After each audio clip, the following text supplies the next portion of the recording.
Hello, everyone, and welcome back to this edition of Sweden Food Tech Big Meat. Today, we of course investigate the future of alternative proteins. Sorry about that. And therefore, it's a pleasure to hand over to our wonderful moderator, Annalisa Winter. Hi, everyone. It's great to see you again. I am now joined with Paul Shapiro, who is the author of the national bestseller, Clean Meat: How Growing Meat Without Animals Will Revolutionize Dinner and the World. He is also the CEO of the Better Meat Company, a 4-time TEDx speaker, and the host of the Business for Good podcast. Welcome, Paul. Annalisa, thanks so much for having me. Great. Well, I'm really looking forward to chatting and getting a chance to answer any questions. But first, I just want to offer a few thoughts. And the first one is that the planet is just not getting any bigger. And that's not really a secret. But there is one thing that is getting bigger, and that is humanity's footprint on the planet. And we primarily leave that footprint through our food print, principally in the amount of meat that we eat, because it really is no longer also any secret that it just takes a lot more land, a lot more water, a lot more greenhouse gas emissions, and a lot more resources in general to produce animal protein compared to plant protein.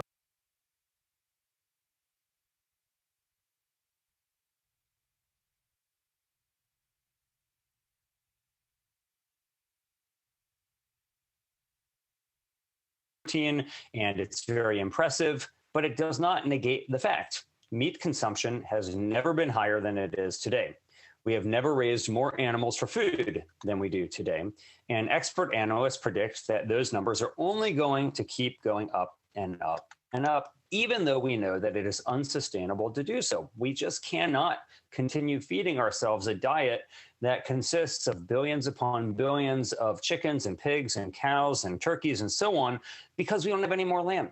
We're not going to start farming the moon. We're not going to start farming Mars. We're not going to have other celestial bodies out there waiting for us to start farming them fast enough for us to actually start having more access to resources than what we currently do.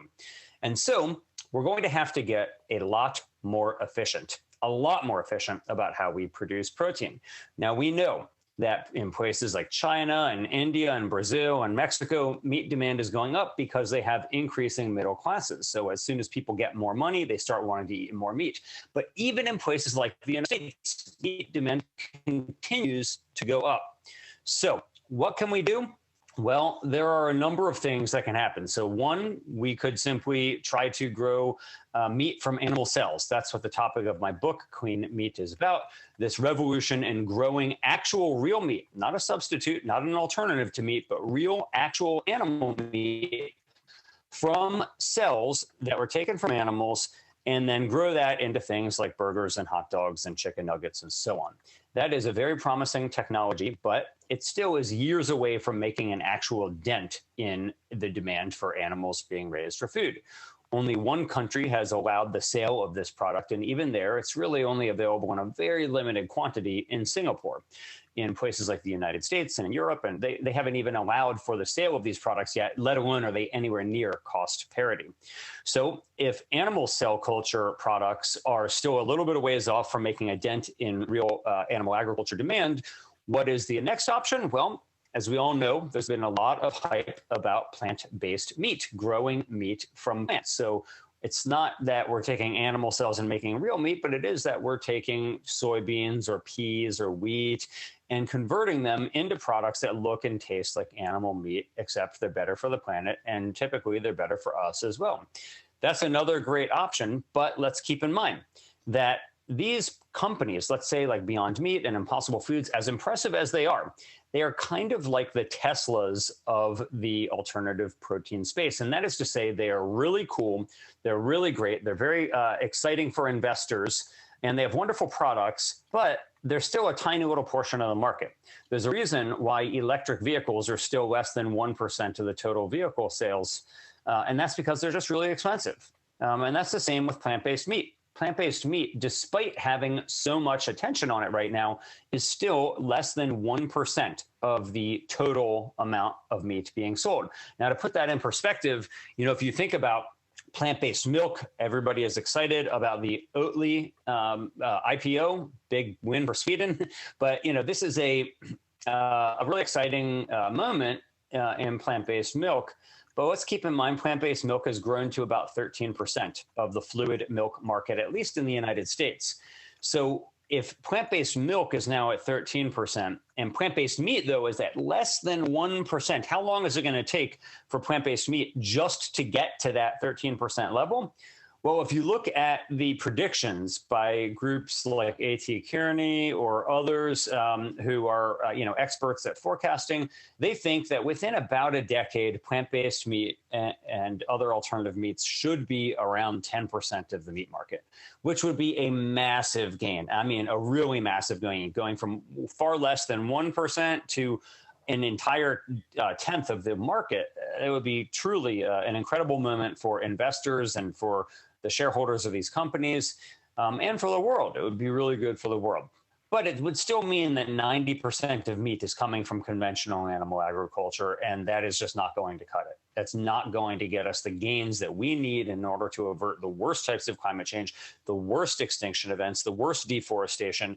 We are going to have to do better than that. So that leads then to a third option. So just in the same way that you have in the renewable energy space, you don't want to only rely on wind. You don't only want to rely on solar. You don't only want to rely on geothermal and more. You want to rely on a whole broad array of renewable energies to compete with fossil fuels. When it comes to clean protein, you need a whole array of alternatives to compete with factory farms. So yes, you want cultivated meat from animal cells. Yes, you also want plant-based meat, but you also want to blend. You need hybrids because there isn't enough time to actually make a dent in this without that supplemental strategy as well. It is not an alternative to plant-based or cell culture. It is simply a supplement to them in order to help. So I'll give you an example. Imagine that you are the director of dining at a corporate cafeteria, and you are serving, let's say, pork sausages. And you decide that, for sustainability reasons, you want to offer a vegan sausage, and you're really excited about it. You put that vegan sausage out there on the in the cafeteria, and people file in, and you wonder what's going to happen. Well, most likely what will end up happening is that less than 5% of people will make that switch. But let's just say 10% of people make the switch. You have, huge gains. 10% of the people make the switch, and they permanently make the switch. They don't ever go back to eating the regular pork sausage. That would be a tremendous sustainability gain. Now imagine, though, and that would take a lot, marketing, and it would have to be priced either cheaper or cost parity, which of course it never is, at least not yet. But just imagine in this hypothetical world that that's what happened. Now envision what would happen if, in addition to offering that vegan sausage, you also took your conventional sausage that nearly everybody is buying and blended it at 50% and made it 50% pork and 50% plant protein. So now, in addition to that 10% reduction, let's say, from adding the vegan option, you also are now getting a 50% reduction just by changing the default product. We've seen this happen elsewhere. So for example, in the United States, we have an ethanol mandate so that when you put gas in your car, about 10% or so of it is coming from ethanol made from corn. And, one of the purposes of this is to reduce our reliance on fossil fuel. Now, it's not a perfect analogy. It does break down in some senses, but it's the key point here is that the default product that everyone is buying is now 10% fewer fossil fuels per se. So instead of trying to get 10% of people to shift over to buying Teslas or other electric vehicles, you now have 10% reduction in fossil fuel use just by changing the default option. And that really is the power of blending. So now let me take it away from a hypothetical corporate cafeteria, let's say, and let's look at the actual market. So I am the co-founder and CEO of a company called The Better Meat Co. We are a B2B ingredient startup. We sell plant-based formulations that are combinations of plant proteins, fibers, fats, and flavors to food companies to enable them to hybridize their products so that they can use fewer animals and more plants. Purdue Farms is one of the biggest chicken producers in the United States, and they utilize our plant protein formulas in their chicken nuggets, tenders, and patties, enabling them to make a product that they call Purdue Chicken Plus. It is a 50-50 blend of chicken and plant-based material that is sold in 7,100 grocery stores across America right now.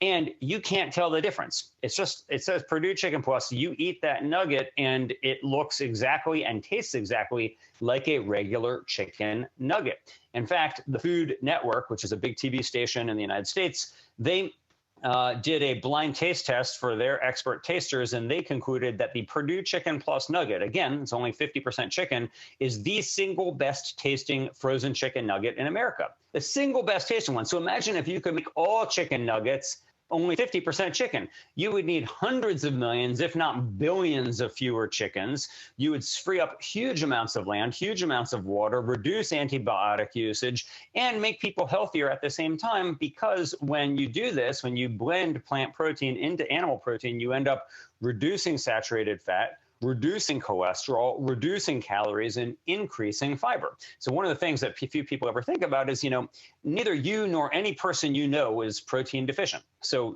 we think about, oh, we need all this protein. You see on the front of the packages how many grams of protein is in it. You're not protein deficient. No one you know is protein deficient.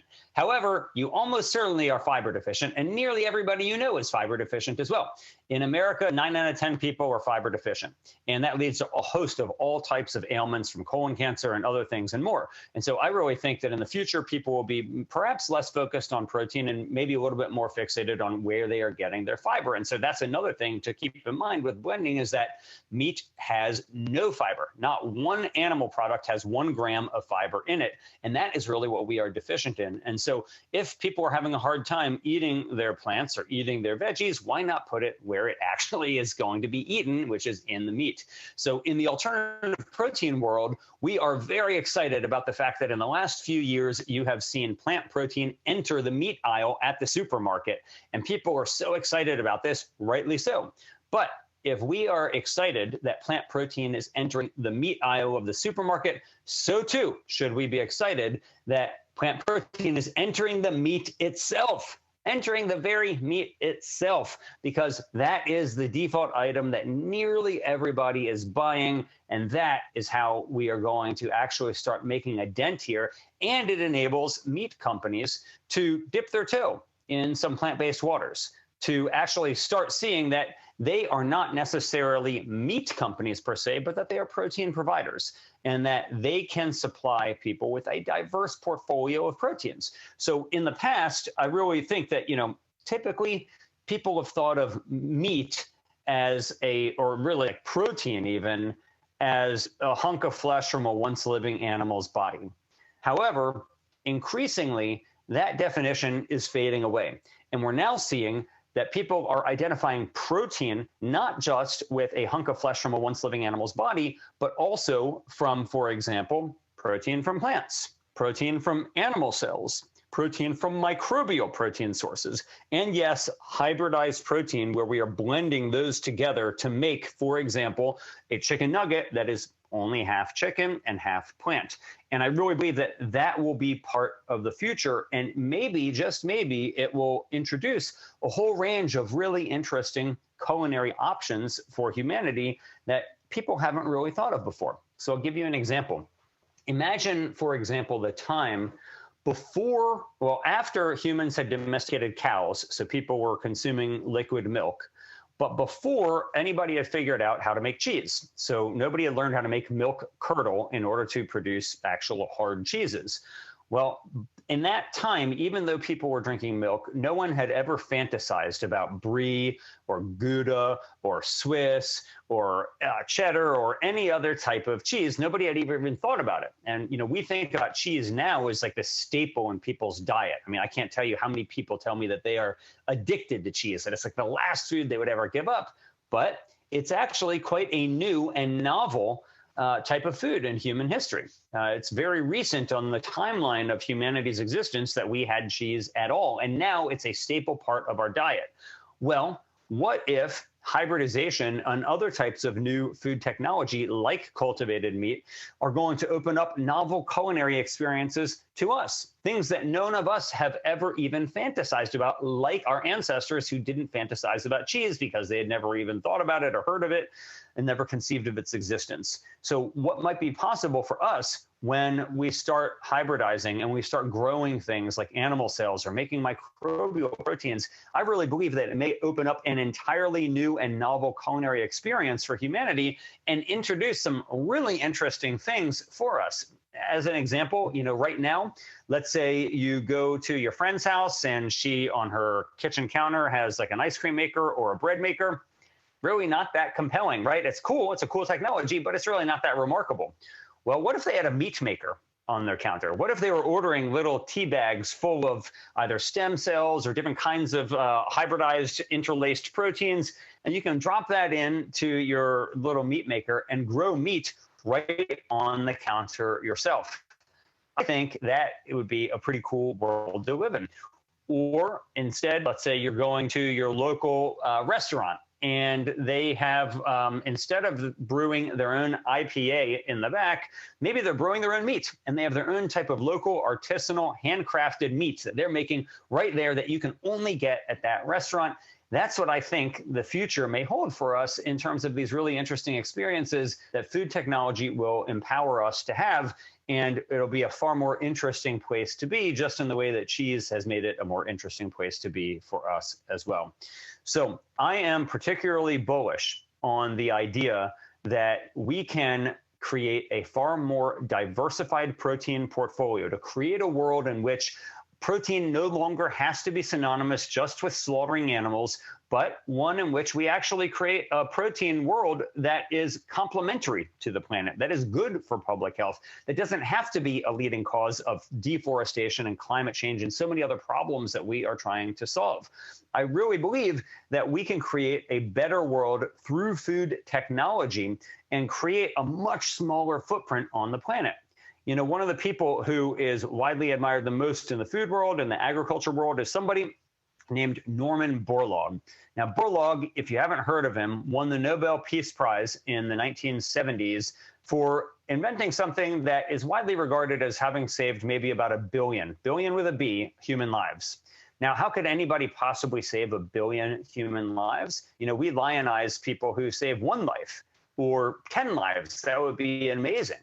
Yet Borlaug is said to have saved about 1 billion lives, and he did it by hybridizing wheat, by getting much better crop yields from wheat that prevented starvation at a time when people really thought that population growth was exploding exponentially, but agricultural productivity was only increasing linearly. And Borlaug showed that through food technology, we could actually sustainably feed ourselves. Well, the problem is that population continues to grow, demand for resources continues to grow, and we need another green revolution of the kind that Norman Borlaug ushered in. And the answer is not to go big with animal agriculture. The answer is to go small with things like cellular agriculture and microbial proteins and plant proteins and others, so that we can squeeze more resources out of a smaller footprint, just in the same way that Norman Borlaug did, that won him the Nobel Peace Prize. Now, I'm not saying that every food technologist or food company that does this is necessarily going to win a Nobel Prize, but you can be part of the solution. You can be part of the answer to the problems that we are facing. The food companies today don't have to rely on the same business model that they have relied on in the past. just in the same way that if you go back, for example, to the 1990s when Kodak and Canon were vying for supremacy in the print film market, Kodak knew about digital film, but they thought it would cannibalize their business. And so they didn't investigate and they didn't explore it. Whereas Canon said, hey, we know this is going to cannibalize us and we think it's the future and we're going to embrace it. And we all know what happened. Kodak declared bankruptcy, and Canon is now the largest manufacturer of digital cameras on the planet. They're still in the same business. They help us to capture our memories. It's still the same thing. It's just a more efficient and superior way of helping us capture our memories using digital than making us use print. Similarly, we will still have food companies selling us protein and meat products, but rather than raising billions of animals and slaughtering them to eat their flesh, instead, we will have them using a whole variety of more sustainable, more humane, more efficient methods of protein that will create a better, more humane world for all of us. So I can't tell you how honored I am to be a part of it. I'm honored to be a part of it as somebody who's writing about it and as somebody who's working in the space of my own company, The Better Meat Co. And I hope to work with many of the companies who are on this call and many of the people here to create that type of a world where the food industry has a much smaller footprint on the planet, where it is viewed as part of the solution to the environmental and sustainability challenges that we face. And I want to create that world with you. So I appreciate your time. It's a great honor to be with each of you. I'll look forward to answering any questions that you all may have now. Thank you. Excellent. And I'd like to extend the invitation to the audience. If you want to drop a question in the chat, we'll go ahead and take those as well. You just closed by saying that you want to be working with all these collaborators to make this happen. How are you collaborating with others? How are you working with others?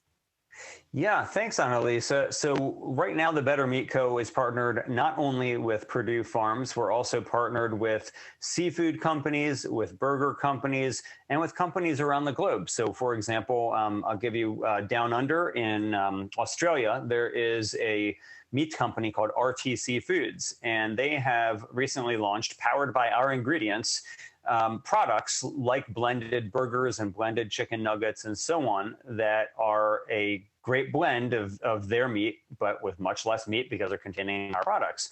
Or, for example, in the crab market right now, we're partnered with a big seafood wholesaler in the United States, and they put our plant protein formulas into their crab cakes so they can use a lot fewer crabs.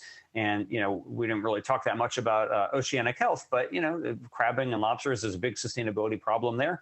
There are animal welfare concerns associated with boiling these animals alive as well. So enabling the use of fewer crabs is a big deal.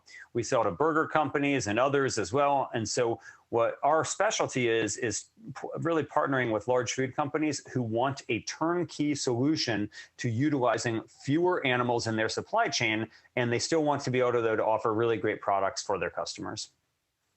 So one thing I'm wondering and hearing you speak is how the nutrition around this is being communicated on labels when you have this diverse blend and new ways of looking at it. We've been discussing today the challenges as well, generally around communication in these new forms of diverse proteins. So what are you thinking about or seeing when it comes to that communication on nutrition labels? Yeah, so it's interesting you mentioned that, Annalisa, because if you look at the Purdue nuggets, like the main thing that they're being advertised on, like, yes, they have more fiber and less saturated fat and so on, but the main thing they're being advertised on actually is increasing vegetable consumption for kids. So, their basic marketing plan is like, look, if you are a mom and you can't get your kids to eat their veggies, well, give them these nuggets and they won't see it because, you can't see anything. It just looks like a regular white chicken nugget. But essentially, you give them this, and now your kids are going to be getting or for every serving of nuggets, they get 1/3 of a cup of vegetables in there. And again, it's not like you see the inclusions. I mean, there just looks like a regular chicken nugget. So that's one type of thing, just promotion of vegetable consumption. But others don't market it at all. So, for example, we sell to one burger company that utilizes us as a way to cut down on their calories and saturated fat for anybody who wants to look at like the nutrition facts panel, right? Anybody who wants to look at it can see that this actually is better. but they prefer what is often referred to as a stealth health approach, meaning that you don't tell anybody it's healthier, because often when you tell people that it's healthier, they want it less. It seems paradoxical, but it's kind of like the soup manufacturers, the canned soup manufacturers in the United States, when they started reducing sodium in their products as part of a recent public health initiative. They didn't tell anybody on the label. They didn't say, hey, now with reduced sodium, because people think reduced sodium means reduced flavor. And so they just gradually, year after year, reduced the sodium so that people wouldn't really notice. And that's how they got to where they are now, which is a healthier product. Similarly, when people see if something is advertised as a lower fat product, they will think it means lower flavor. And so it appeals to a small group of people. But for most people, lower fat isn't necessarily something they're buying on. So there is an argument to be made for blending to do it in a stealth health manner, because you can actually get some type of increased uptake on it. And when we look at these blends, is there a general rule of thumb being developed in terms of what percentage of each you keep, as well as what plant-based ingredients are coming in? So what are the typical combinations we're seeing? Yeah, great question, Annalisa. So our typical recommendation for our own customers is to start out at a 1/3 inclusion rate. And so, we'll ask them, put us in at a third, see how it goes. But for many applications, you can actually go much higher. So if it's like a naked meat, so to speak, let's say like a meatball, a third is probably your best bet. However, if you're doing something that's like battered and fried like a nugget, or if you're doing something like a dumpling that has a wrapper on it and that, you're dipping it in a soy sauce, you can really go much higher. So you can go at that point to 50% or even more. We have, we make products that, are like 70% plant, 30% meat. And sometimes people use our products to make 100% plant-based product. So we have a couple customers who utilize us just to form the basis of their fully plant-based meats as well. So really, we recommend starting out at like a 1/3 inclusion and then seeing how high you can go. But it's up to the customer. They can do whatever they like. If they want to only use it at 10%, no problem. They can do that too. And how is it made? Today, we've been talking about some of the different approaches and processes. I imagine there's quite a bit of training you need to do as well. So how is this made? Yeah, so it's fascinating. When you look at the science of animal-based meat, that is one science. When you look at the science of plant-based meat, it's another science altogether. Then when you look at the science of hybridizing animal and plant proteins, that is a third totally distinct science. And what we have really spent time focused on is how you can combine animal and plant proteins in a seamless way such that the user cannot tell a difference. So there's lots of blending that happens out there where, they want it to look different, right? They want to see whole vegetable inclusions, it'll have a different texture, a different color, whatever. The secret for us is how do we make it so that you can blend this in and not detect it by sight or by scent or by taste. And so what we do is we use a proprietary combination of plant proteins, fibers, fats, and flavors. Primarily, we're basing this on pea, algae, bamboo, and psyllium. Sorry, here, I'll show you the noise here. Come here, buddy. This is my dog who's shaking. He doesn't want to get in the camera right now, but he's very cute and he's making a lot of noise. But anyway, here you go, buddy. You can go on out. Sorry about that. That's the perils of doing. That's the perils of doing live events. Okay, so we use this combination of proteins, fibers, fats, and flavors. And when they are combined and processed in unique ways, it's not just the ingredients, it's also the way in which they're processed and the way in which they're incorporated into the meat, you can actually achieve that seamless blend. It's not easy to do. We've spent a long time figuring out how to do it. But the more we learn, the greater the inclusion rate can go. And so that's better for the planet and, of course, better for our company and better for our customers. Beautiful. Thank you so much. We are just about out of time, so I want to ask if you have any closing remarks as we have the last 30 seconds coming up. Oh, thanks, Annalisa. That's kind of you. I'll just reiterate the following. So many times when people talk about the ills of public health or climate change, we look at food as the problem. We look at food companies as the problem. But food and food companies can be the solution.